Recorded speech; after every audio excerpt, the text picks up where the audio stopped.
Well, with all the carbon and the tissue, the wing gained 1 ounce. I've got, this is my second coat of dope on this. 50-50.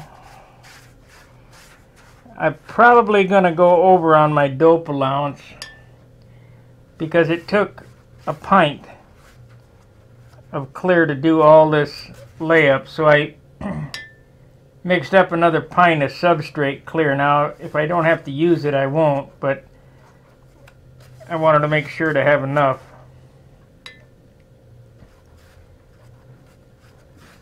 I don't want to use a full quart of clear just in substrate. And I think this is going to be the last brush coat. I'm going to switch over to spray after this. The airplane will go back to Dayton,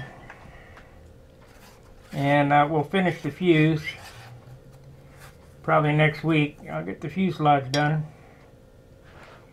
and I'm hoping by then my buddy is back in his shop and we can lay this out on his nice glass workbench. If not, I'll take the 3/8 glass top off my countertop there and set it on my coffee table, shim it up, and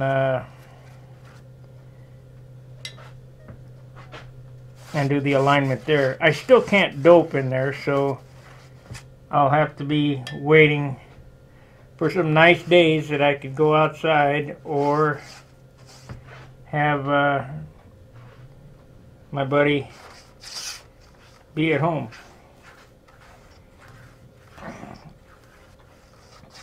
So there wasn't much to show on the tissue. I showed some of the veil, and I would like to mention, if you'll notice in the clip that I'm got a fingernail file and I'm going around all the edges. That's kind of important, as if you don't, the veil will suck up to the tissue and you'll be able to see it through the tissue. And I mean, it doesn't show as a paint blemish, it shows as a lack of detail. So my suggestion to everybody is take that fingernail file, knock off all the carbon fiber, round off all the corners so that you don't have any cut marks.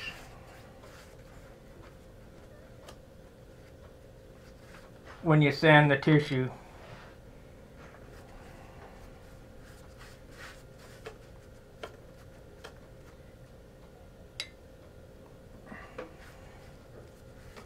So I'm sorry there wasn't a detailed, a detailed thing on how to put the tissue on or whatever. It just, go back in my old videos and look and see how I did it, because it's all the same. I don't want to do the repetition over and over and over again. I have built so many airplanes that it's just like second nature to me. But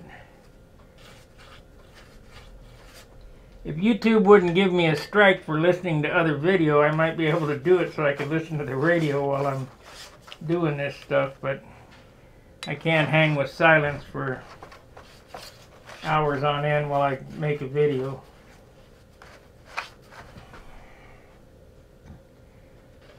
So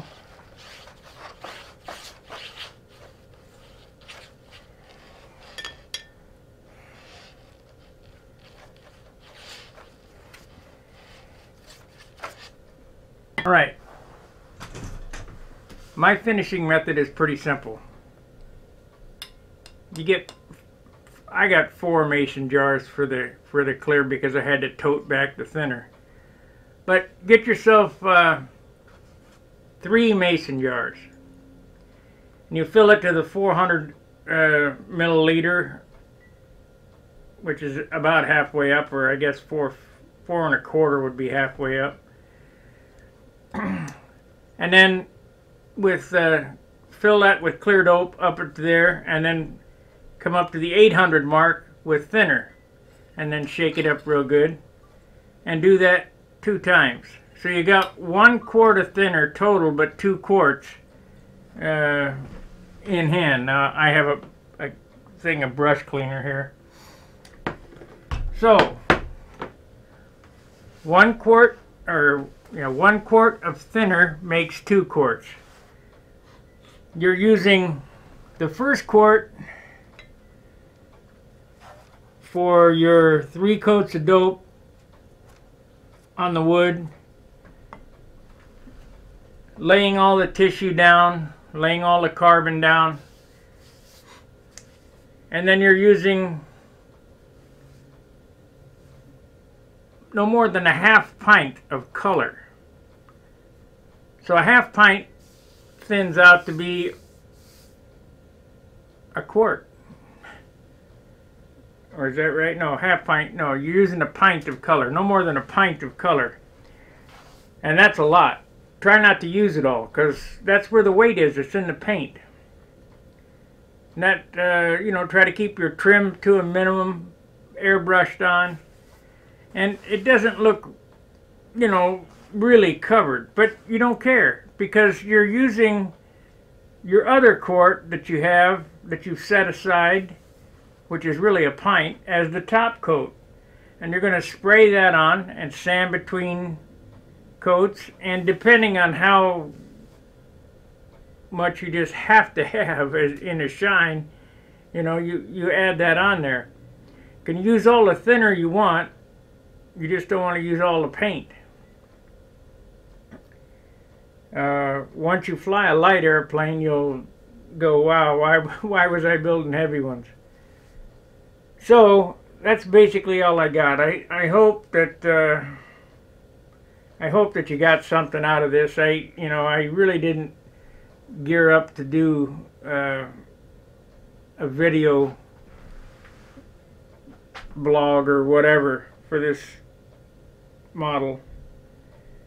Maybe when I get the thing together, or maybe I'll show the alignment, because Dave Day wanted to see how I get the fuselage on there.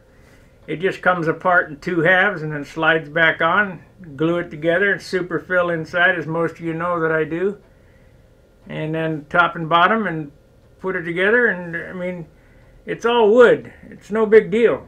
Like the high roller. If you guys would have saw me cut the top off of it and move the stab back 1 inch, you'd go, well, why did you do that? Well, that's just the change that I wanted to begin with, and I had made a mistake in the original layout, and I wasn't going to live with it shortened up like that, so I just cut it up, and it only took maybe 2 hours, and you cannot tell where I did it, because it's only wood, and you got plenty of sandpaper and filler and carbon or whatever you got to have. Just make clean lines. I've seen a lot of guys. My little catchphrase on the forum is, the finish starts with the first piece of wood cut.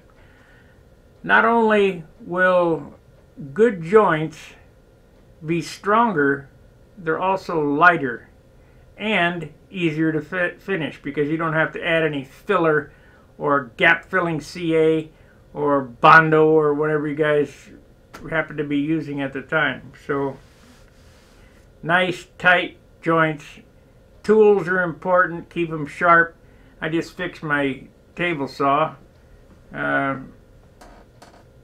It's nice to have those tools, but this airplane's done mostly by hand. I didn't have any band saws or jig saws or anything in my little apartment, so that's why it took 2 months to build instead of 3 weeks or 2 weeks.